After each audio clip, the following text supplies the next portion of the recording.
కేతువు సంచారంతో ఈ రాశులకు కొంచెం ఇష్టం, కొంచెం కష్టం. అశుభ గ్రహమైన కేతువు ప్రస్తుతం మీనరాశిలో సంచారం చేస్తోంది. వచ్చే ఏడాది మే నెలలో సింహరాశిలోకి ప్రవేశిస్తుంది. అదే ఏడాది తిరోగమనం కూడా చేస్తుంది. దీనివల్ల కొన్ని రాశులకు మిశ్రమ ఫలితాలు కలుగుతాయి, మరికొన్ని రాశులకు శుభ ఫలితాలు కలుగుతాయి. ఏ రాశుల వారికి ఏ విధంగా కలిసి వస్తుందనే విషయాన్ని తెలుసుకుందాం. ధనస్సు రాశి. సమాజంలో గౌరవ మర్యాదలు పెరగడంతో పాటు కీర్తి ప్రతిష్టలు కలుగుతాయి. జీవితంలో సుఖ సంతోషాలు లభించి ఆధ్యాత్మిక పరమైన విషయాల పట్ల ఆసక్తి పెరుగుతుంటారు. వృత్తుల్లో ఉన్నవారికి జీవితంలో ఆటంకాలు ఎదురవుతుంటాయి. ప్రస్తుతం అవి తొలగిపోతాయి. కష్టపడి పనిచేయడం వల్ల మంచి లాభాలున్నాయి. ఎంత శ్రమపడితే అంత లాభాన్ని పొందుతారు.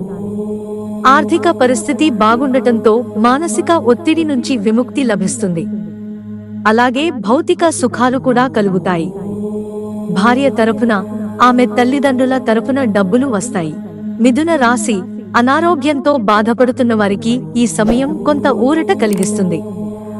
ఆధ్యాత్మిక యాత్రలు చేస్తూ కొన్ని దేవాలయాలను సందర్శిస్తారు. వ్యాపారాల్లో ఉన్నవారికి ఈ సమయం బాగా కలిసి వస్తుంది.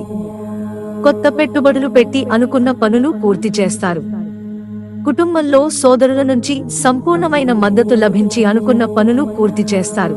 ఉద్యోగస్తులకు వారు పనిచేసే చోట పై అధికారుల నుంచి మద్దతు లభించి పదోన్నతి పొందుతారు. గతం నుంచి వేధిస్తున్న అనారోగ్యాలు తగ్గుముఖం పడతాయి, కానీ పూర్తిగా తగ్గవు. మీనరాశి. కేతువు సంచారం వీరికి అనేక ప్రయోజనాలు కల్పిస్తుంది.